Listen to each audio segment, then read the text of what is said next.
Welcome to Weekly Digest, where we highlight the works of ministers of government as they push the administration's development agenda. Residents of Chesney, Mara, and Gangaram in Region 6 will soon benefit from improved access to healthcare services with the construction of 3 new health centres this year. This was revealed by Minister of Health Dr. Frank Anthony recently during the commissioning of the outpatient facility at the Port Morant Hospital in the ancient county. We want to extend services so that it becomes more accessible. And one of the things that we'll be doing is adding at least 3 new health centers to the already existing set of health centers that we have in the region. So we have already awarded the contracts to these 3 health centers. We have sent to the region from the ministry $100 million to do such types of repairs. Meanwhile, Dr. Anthony noted that the contract has already been awarded for the construction of a new hospital at Skildon this year. As government continues to provide infrastructural development and training opportunities in the health sector, a modern training facility will be constructed to train more nurses this year in Region 6. This will help to enhance the delivery of healthcare services in the region. Minister of Health Dr. Frank Anthony made a disclosure during the recent commissioning of the Port Morant outpatient facility. For many years now, you have had a little nursing school. Nursing school probably would be able to do, 30, 40 nurses. And if they're taking their registered nursing program, that will probably take, 3 years to complete. And in many instances, while again we have made a lot of investment in upgrading the existing facility, we recognize that this facility is not adequate and the space that they have is not adequate. So starting this year, and we've already done the contract for the design of the facility, in this institution we'll be putting in simulation labs. So when you have to do certain procedures, instead of going live in one of the hospitals, you can simulate it. To further expand the coconut industry, over 275 farmers throughout the country will soon benefit from the latest batch of the Brazilian green dwarf coconuts. This was disclosed by Minister of Agriculture Zulfikar Mustafa during the arrival of the coconuts at Hope Coconut Industries Limited, HCIL, Hope Estate East Coast Demerara, on Tuesday. Today I am very pleased that we have received 13,000 of those green dwarf high-value coconut from Brazil. Last year, with the 2,000 coconut that we would have received as a grant from the IDB and the EU, we had 24 farmers we would have helped to increase the varieties around the country. This here will help us tremendously, where we'll roll out this program across the country in all the regions of our country, and we will engage close to about 300 farmers. Between 275 to 300 farmers will benefit, will help us to increase the variety, to multiply it, so that we can create an industry of a coconut in our country in terms of export. The coconut industry is the 3rd most lucrative locally, and Guyana is looking to tap into the market for it to become a major one. Several youths residing in Manchester and surrounding villages along the Quarantine Coast will soon benefit from President Dr. Mohammed Irfan Ali's Agriculture and Innovation Entrepreneurship Program, AEIP, allowing them to cultivate high-value crops. The initiative will help to bolster agriculture along the Quarantine Coast, empower youths, and create job opportunities in the region.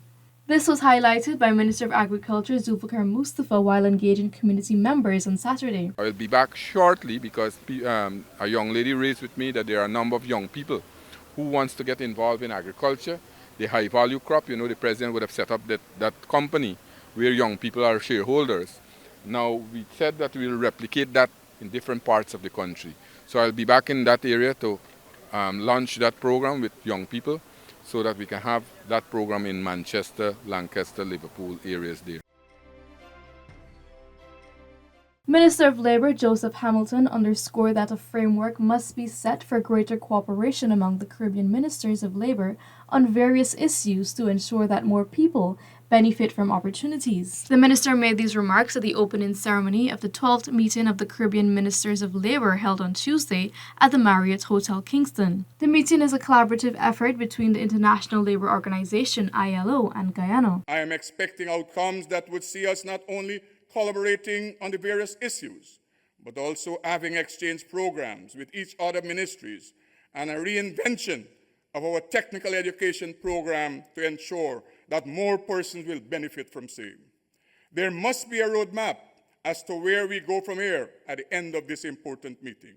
Otherwise, we will be failing our people who are expecting much more from us. An outcome document, which will be provided at the end of the 3-day 12th International Labour Organization ILO Caribbean Labour Ministers meeting, will develop a framework to strengthen key areas for a sustainable future for all.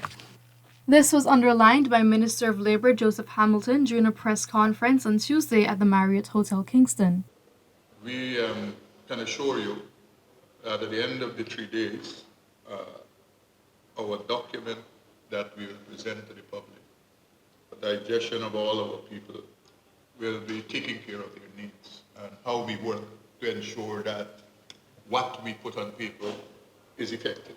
A document has been prepared following the culmination of the International Labour Organization ILO 12th meeting in the Caribbean Ministers of Labour on Thursday, which captures labour, migration, re-engineering the education system, protection of workers, and social justice issues regionally.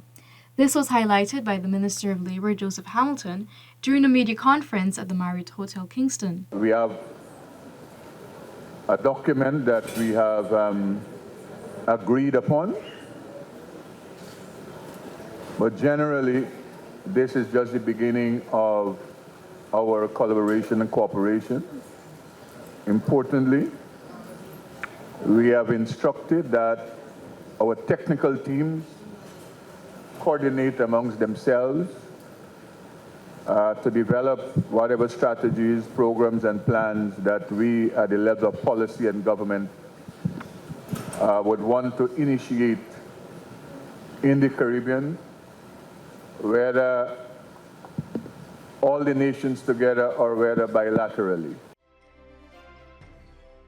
As we continue as government with the transformational build-out across communities through the leadership of Dr. Mohamed Irfan Ali, our President, we recognize community leaders and volunteer organizations as partners.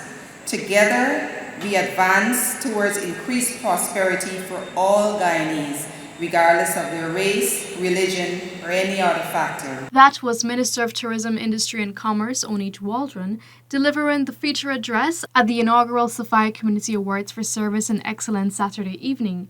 Minister Waldron said government recognizes that volunteerism is a vital contributor to building a unified society, which in turn promotes civic engagement, resulting in economic and social growth for the nation. We want to ensure that while we expand and improve infrastructure and services, we are also incorporating the people of the communities.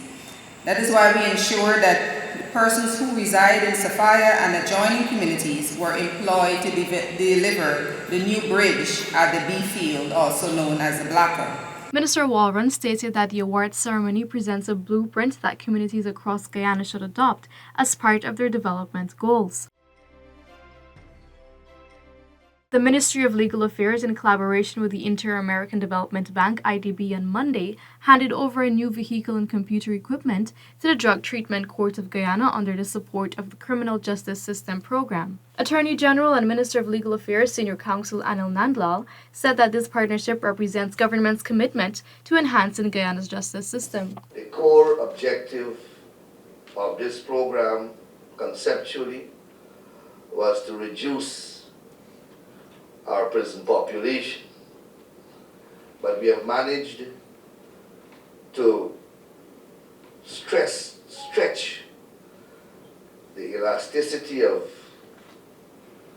that core objective to embrace related, directly and tangentially, objectives that we consider important for the smooth administration of criminal justice. The Drug Treatment Court integrates drug treatment and rehabilitation services in the criminal justice system and seeks to address the needs of each participant. Chancellor of the Judiciary Justice Yonit Cummins Edwards highlighted the benefits of the court, which include a reduction of recidivism and the promotion of public safety. She said the vehicle and other equipment will assist in executing the duties of the court in helping persons to become productive members of society. The Ghana Chamber of Commerce was on Monday morning officially launched here. The launching took place at the Chamber's new head office on Church and New Garden Street, Queenstown, Georgetown. Ghana's Minister for Trade and Industry, Honorable Katie Hammond, noted that the venture will aid in the development of both countries. This is commerce. This is trade. We're talking about industrialization, we're talking about development of our respective countries, but you cannot produce, you cannot industrialize and keep all the products that are produced in your country. There has to be some sort of a trading relationship between countries. Prime Minister Brigadier Retired Mark Phillips on Friday said survivors of the recent Madhya fire and their families are currently undergoing counselling, spearheaded by the Ministry of Human Services and Social Security. The Prime Minister pointed out that the therapy is long-term and aims to assist the families with coping. Every family is receiving counseling. There's still a few who are still to be identified, a few girls who would have been at the dorm at the time, and we're still working to get to their families. Every family that we've identified, every one of the girls who survived and were in the hospital at the time, they are now undergoing counseling. The bottom line is, I can go on and give in all the details, but the government of Guyana, as usual, I keep saying it all the time, a caring government, we have been in contact with all the families, and we will continue to remain in contact with all the families during this difficult time. This counseling is not a short-term or a one-off activity. In addition to the medical and psychosocial interventions facilitated by government, ministers have been assigned to the grieving families to provide the necessary support. So we have a list of ministers who are working with each family, and as you know, families were brought to Georgetown along with patients who were brought to Georgetown, and we, from the government side, is funding the upkeep of those families in terms of allowances, financial assistance for the time they're going to be in Georgetown. We're covering all the accommodation, the meals, and the transportation of the family to the hospital to see their loved ones. This brings us to the end of this edition of Weekly Digest. For these and other government-related information, do log on to our website at dpi.gov.gy and our social media platforms as well. Goodbye.